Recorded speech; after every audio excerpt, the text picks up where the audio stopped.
Hello guys, share ko lang pala sa inyo yung pagpunta namin sa Manawag para magpasalamat. And syempre, kasama na rin namin yung best friend ko para i-celebrate namin kanyang birthday. Ito nga, binigyan namin siya ng pa-surprise kasi may atraso kami sa kanya. Late na kami nag-greet sa kanyang kaarawan. Kaya ito, binilhan namin na siyang cake. Pinagkanta namin siya at nakita naman namin na masaya siya sa ginawa namin. Naglow na nga siya ng candle. Of course, before mag-blow yung candle, mag-wish ka muna. At ito, bumili na nga pala kami ng mga coffee. Siyempre, libre ni birthday celebrant. Bumili kami ng coffee at chichirya sa 7-Eleven. And after nito, bibiyahin na kami papuntang Manawag. Ito nga pala yung binili kong Manawag para sa sasakyan. Una ko pala siyang nabili bago yung sasakyan at effective naman. Nakuha ko yung aking minimiting sasakyan. Kaya nagbalik kami dito. Bumili nga pala kami ng mga remembrance pasalubong at saka bumili na rin kami ng Last Supper. And after nito, pinabless namin yan, nabili namin Last Supper na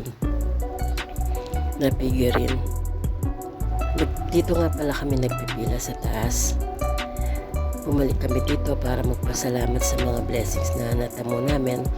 Nakita niya naman po yung sasakyan.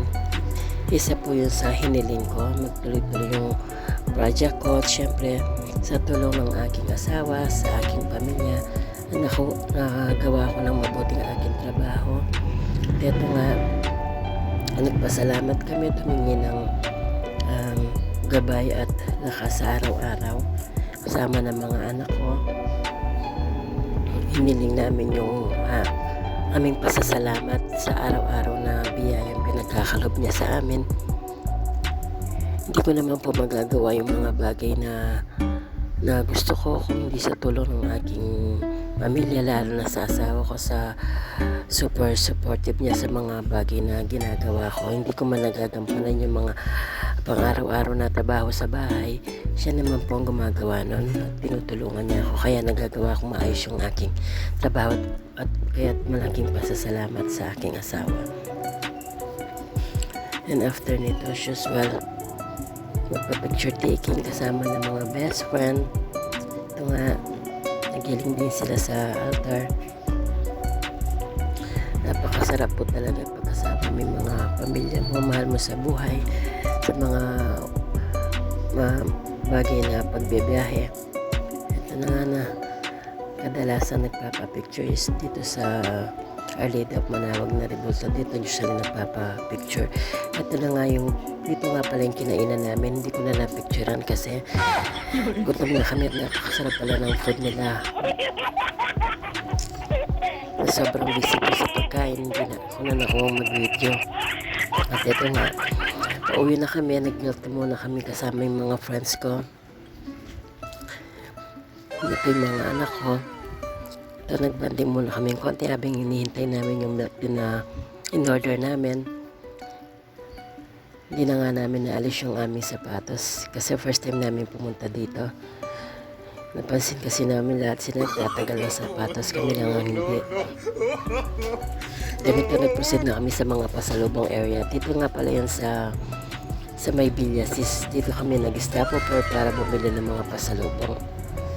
Ito yung mga tubig nila kung gusto nyo bumili na naka-box para social yung dating. Marami kayong mapagpipilian dito. So nasa yung price niya 100 plus alam ko. Bali ano lang siya, 18 pieces. Hindi ka mukha doon sa Manawag mismo, 28 to 27 pieces, 100 pesos.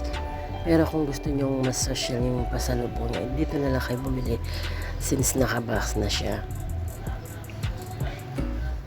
Ito na nga binabox yung mga nabili ng kaibigan ko na nakabili na rin kami sa Manawag kaya hindi na kami bumili, siya na lang ang bumili. Maliban dito sa tubig, marami din kayong mapagpipilian. May mga daing-daing. Ito yung mga daing nila. Yan nga lang, napakamahal. Ang mahal dito is yung danggit. Meron din silang mga pasapasalubong na chicherya. Ayun, marami din kayong mapagpipilian. Usually sa mga chicherya nila or mga snacks nila is merong 100. Depende sa laki po nila.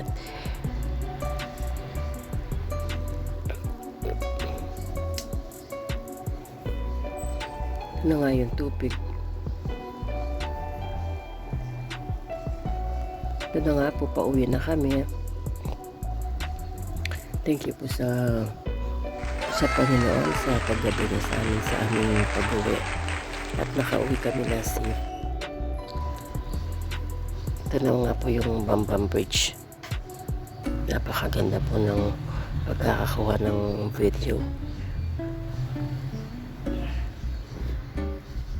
Yun lang po i-share ko. Thanks for watching everyone. Please follow for more.